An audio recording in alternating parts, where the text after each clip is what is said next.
Eto pa mga bossing ko, yung ginawa po natin mga bossing ko sa pamamagitan ng bawang at tubig. Nagtataka lang ako mga bossing dahil hindi naman ito matamis pero nilalanggam na itim po siya mga bossing. Kaya yan po ay sign na matutupad ang mga wishes po natin. May swerteng darating lalo na tungkol sa usapin ng pera. O, di ba mga bossing ko? Napakaganda mga bossing. At syempre, ito po mga bossing ko, ito po yung isa sa mga ginawa ko po nitong lumipas po mga bossing ko ng full moon. Gawin nyo rin po ito mga bossing kahit hindi full moon, kahit anong araw na mapapanood nyo po ito mga bossing. Proven po ito na mas swerte at ito po yung senyales na may perang darating. Ginawa ko po mga bossing ko ay tubig, tapos nilagyan ko po ito ng baryan 10 piso. Kung makikita nyo po mga bossing ko yung 10 piso po doon sa mismong ilalim ng tubig. Yan po mga bossing ko, ang tubig ay humihigop ng mga negatibong enerhiya. Magtataka ka, bakit ito nilalanggam mga bossing? Ito naman po ay hindi po matamis. Ayan, ang asukal, kumbaga hindi mo maano na natural lang na siya ay magkakaroon ng langgam. Pero syempre mga bossing ko, matik pag matamis, langgam na pula ang inaasahan natin, baka yan ay langgamin. Pero mga bossing ko, itim na langgam din yung nasa asukal ko po. At syempre ito ang malaking question mark. Bakit langgam na itim ang nasa tubig na may bawang mga bossing at barya? O ngayon pa mga bossing, good sign po yan mga bossing. Pero syempre huwag kang malulungkot.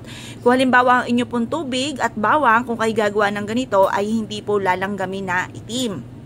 Okay lang po yan.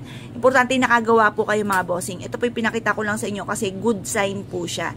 At ang kagandahan mga bossing ko, syempre, may sibol na yung ating pong bawang mga bossing. Ang bawang na yan ay isa sa mga subok na napakaswerte. Lalo na kung ito po yung mapaparami pa po natin. Tapos ilagay nyo sa magandang paso, ilagay sa mataban lupa. At ito po mga bossing ko ay magdudulot sa atin ng swerte.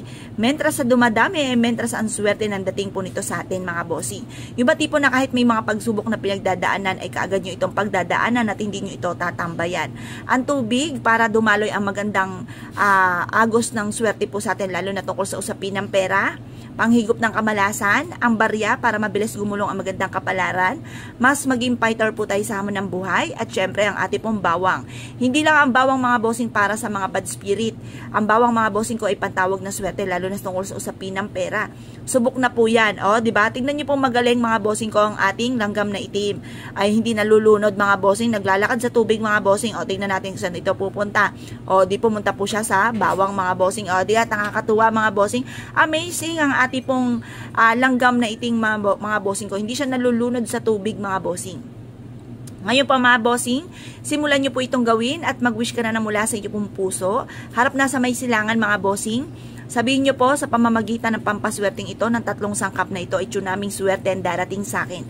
Matutupad lahat ang mga pangarap ko sa akin pong buhay, magkakaroon ako ng malaking halagang pera, magkakaroon ako ng milyones, magkakaroon ako ng or kaya bilyones, depende sa pangarap po ninyo. May darating sa akin swerte na hindi ko inaasahan na ikakayaman ko. Ganun po ang pagwi-wish mga bossing. Mula sa inyo pong puso mga bossing ko ang inyo pong mga pagwi-wish.